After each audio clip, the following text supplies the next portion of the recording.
Hello and welcome to the 40th edition of ChatDPS, where Robert, Adam, and I get together and have a chat about what's going on around the world in terms of all things data protection, cyber, and network outages. It's been an interesting 10 days or so, and obviously things like Optus spring readily to mind.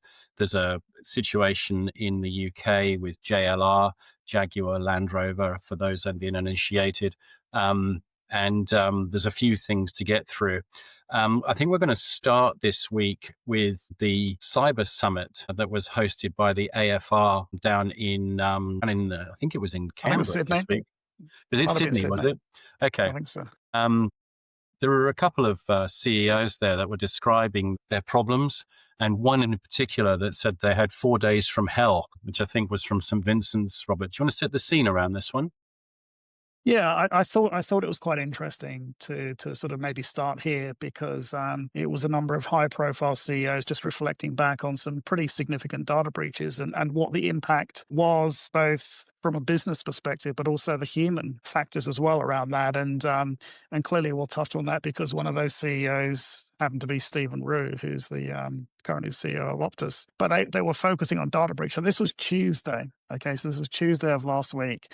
Yeah. And it's probably just worth kind of mentioning a few things that came out of the article because I thought there was some quite interesting things that were said there. So I think there was Michelle Fitzgerald, who was the I think CEO of St Vincent's, and she talked about how back in Christmas 2023 she took a call that out of their network, 12 hospitals and 26 aged care providers had become hacked, that they'd been attacked. Basically, she talked about it as being the start of a week from hell. And I guess that was a common phrase, a common theme amongst those CEOs that spoke. So there was also the guy from DP World, he was their tech vice president, Garen Jones, who basically reflected on the fact the media were reporting that DP World cancelled Christmas when basically their port business was attacked.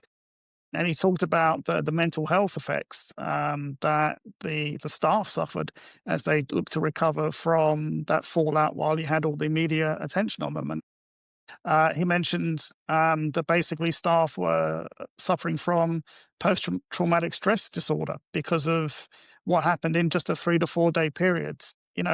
So you're hearing, it's the week from hell, PTSD, some pretty powerful statements coming up from the CEOs about the impacts of these significant data breaches and cyber attacks. Yeah, it's a shocker. I mean, these human effects, Adam, the thing that have caught the attention, I think, and the sympathy and empathy from this group in particular. Yeah, it's something that not a lot of executives think about is what happens during that time. It's important to remember that, I mean, there's cyber attack, there's a technical side of things, but you have to really prepare your people and go through actually planning and turning this into something that they understand. Because what happens during the investigation and the audits that ensue afterwards, it's kind of like someone that comes into your home, you can't let them to leave, and they're going through all of your stuff, everything from your drawers to your browser history and everything in between. And it does leave you usually exhausted and quite stressed during the time frame of it. And the issue that Violated you have even. is 100%, and no company's immune, right? So everyone has to plan for a worst case scenario. What do we do in that case?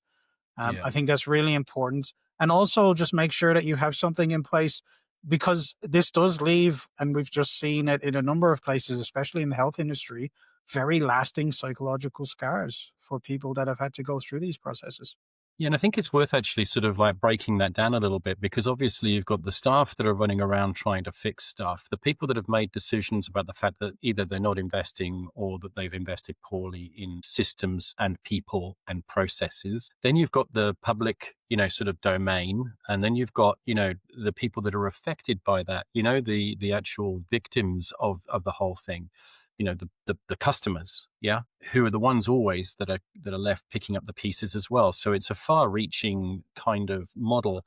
Um, going to go slightly off track with the JLR thing over in Europe and mention the fact that obviously Jaguar Land Rover were running their business. They had a massive supply chain attack, and there's actually been an application to the government for support for the suppliers to JLR, because they're all SMEs, and we're talking about maybe 100,000 people that could be affected in that, and that's going to be stressful for those guys because they're not going to be able to put food on the table, right? Yeah, small and medium enterprises is in a really tough time, and a lot of these big businesses that are targets, unfortunately, they have a huge network of smaller companies that almost depend on them across the board, and don't, and in there's a lot of cases forget that they become a target because of that.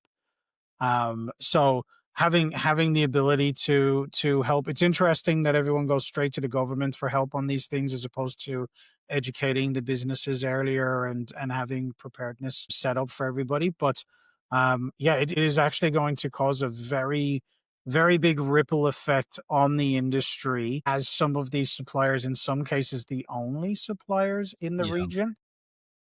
Yeah, and I'm just thinking here, Robert, about the fact that, the Australian economy is built on the SME businesses, right? I mean, and if they're going to be, we haven't witnessed a supply chain attack that's affected so many, small businesses as this one has. Yeah, there's big manufacturing, I guess. Yeah, so and I guess not to that extent. And I guess that the government, the way the government is thinking about it is through critical infrastructure. When they've looked at that legislation, they've also looked at what's who's supporting that critical infrastructure. So identifying who the operators of the assets are, and actually looking at some of that supply chain element. Now, that doesn't necessarily mean that supply chain is going to be protected if the main operator of the asset comes under cyber attack. But I guess there's a general theme from the government of trying to increase cyber resilience. But yeah, it comes back to consequences. So we talked about business consequences for the actual organization. We talked about the human consequences in terms of people having to deal with it. There are supply chain consequences.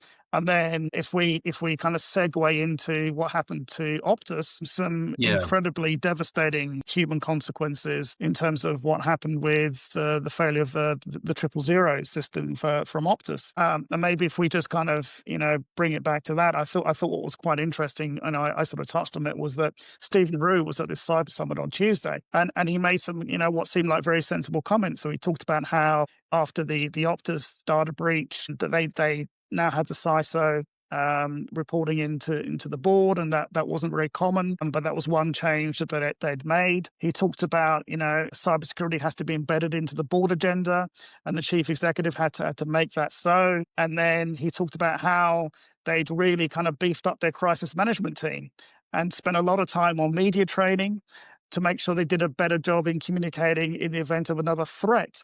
So those were comments. They seem very sensible. He talked about having a playbook and that it's not just a bit of paper, but it has to be practical and tested. So he made some really kind of interesting comments, which is all coming off the back of the data breach. That was Tuesday. And on Friday, they had their disastrous network outage. And then, if we just look at that and think about, the devastating consequences of that outage, the actual communications from Optus at the time have been absolutely smashed by the premiers of South Australia, and I think probably WA as well, absolutely smashed Optus over their lack of communication. And also the federal government and the regulator have said, Optus didn't tell us anything. I mean, it seems as though these key government agencies and also the emergency services within these states that are affected pretty much either contacted Optus to say we've got a problem, or essentially found out about it when Stephen Root decided to hold a press conference at 5:45 p.m. on Friday to say we have yeah. an issue. So massive communication failure. So despite everything that he said on the Tuesday, when it came to actually testing a crisis, and it's not quite the same thing. This is a failure of a software upgrade as opposed to a data breach. Their crisis management completely failed on the Friday. Yeah, and I think, Adam, I think this one's it's about 36 hours, I think, that the CEO knew about the problem, that there was a problem, and did nothing. And I think that what we can all say here is the fact that his words were unapproachable. He gave an impassioned and a very, sort of, I suppose, remorseful, speech when he did come out to the media. The only problem that we've got about that since finding out that it took such a long time is the fact that words and actions are completely different, right? So this is interesting too, that they've had some large incidents, whether they be cyber incidents or network incidents in the past. And this goes to show that, number one, how he approached the media. So how it was all done once it was done was very good. And the media training was a very good investment across the board. What I will say though is it looks like the post-incident reviews of past incidents hadn't updated the process to have an initial statement. All it takes once it happens is an initial statement that says we've had an issue, we're investigating it, and we'll come back to the market at a time. And that's literally all you have to do to show that you're on top of it. And you make sure that affected people, especially triple O, understands that there's an outage within there. Yeah, I mean, I suppose for me, I mean, having worked in telco for years and what have you myself, I mean, nobody ever gives you a call to say, "Hey, your dial tone's great today," like, and it's just not in, so you can't talk positively about these things. You have to be judged upon what you do and the way you do it. And in this particular case, what was done was, I mean, in one respect, from the CEO, what he did was fantastic, but when the manner in which he did it, when he did it, was wrong. So, I mean, it's difficult. We're just sitting back and throwing stones. I mean, it must have been an awful period for him. It will take a bit as well to understand, right? This has a process, a governance process for communications outward as well. Yeah. And in a big company, especially one owned by an international entity from overseas, it is important to note that a lot of that may have taken that long to get the approval out. And the CEO himself wanted to get something out in the first 5 hours, but wasn't able to. So there's a number of things there that we'll never know. And I wouldn't want to speculate on, but I have worked for I do work for a large international company. And sometimes it does take a bit of time to get those type of things approved. And when you haven't tested your playbook, it's not something that's easily done. It's the first time. Every time is the first time. Yeah, I don't So know. I Any guess, further thoughts on that yourself, Robert? well, I mean, there's quite a few points on this one. So, in the first one is clearly this was a matter of life and death, literally. Whatever governance processes they had in place are completely failed in this situation. If it's a matter of life and death, you can't wait for sign off from an overseas parent company or whatever it might be. So this happened back in 2023. So this wasn't their first rodeo. So it may have been for Stephen Rue, but it wasn't for Optus. And so the question is, well, what did they learn from the first incident, which was only a couple of years ago?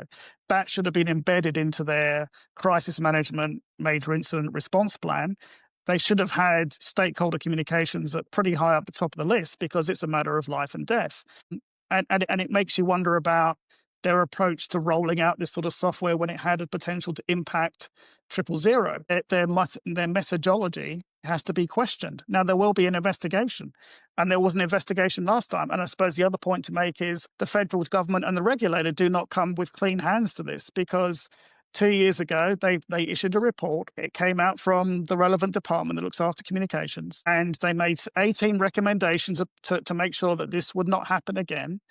And I don't know the answer to it, but my question is, out of those 18 recommendations about making sure that the 000 system would not fall over again, was how many of those 18 were implemented? And the government and the regulator will have a responsibility to that, as well as Optus.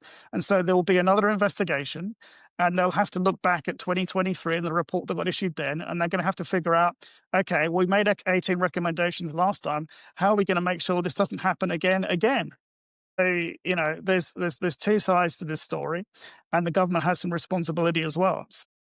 They better come up with a pretty good post-incident review and be very transparent about everything that's happened since 2023. This is not just about the 2025 incident, this is about 2023 as well. Well, it's not just 2023, it's 2022 as well, because of the manner in which they tried to hide information behind court papers at the time when the cyber incident went out. So they don't have a good track record of actually being transparent. So let's be clear about that. I mean, it's a complicated pathway to nirvana, I guess. I mean, it's just a real difficult one, right? And yes, the government do need to actually step up to the plate here and actually make it very clear. I mean, I noticed this week, what do? Are they $100 million fine for stuff which was going on before?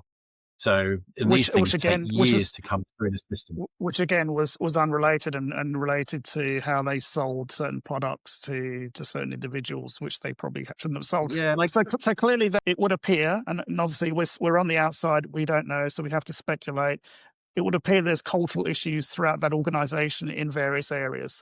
And look, I'm sure Optus are not alone in this. Yeah. So I know we're bashing Optus, and they've been pretty high profile in terms of the issues they had. But yeah, look, I mean, when it comes to the CEO, I mean, I know he's coming to kind of clean things up. But when you see the devastating consequences of what just happened, you cannot survive that. If he hasn't already put his resignation in, you have to, because that's just a horrible mess, and he's accountable for it. Yeah, I mean, there are several takes on this one, and there have been some interesting media articles around the ownership and all the other bits and pieces that go on with this, and the cultural problems and difficulties, I guess, in terms of how do they translate. But anyway, and as Adam said, we may never know what's gone on here, and it may be that Stephen Rue is the man that will fall on his sword and was actually quite the innocent party around this, which is really quite sad. Gentlemen, thank you very much. I think that was episode 40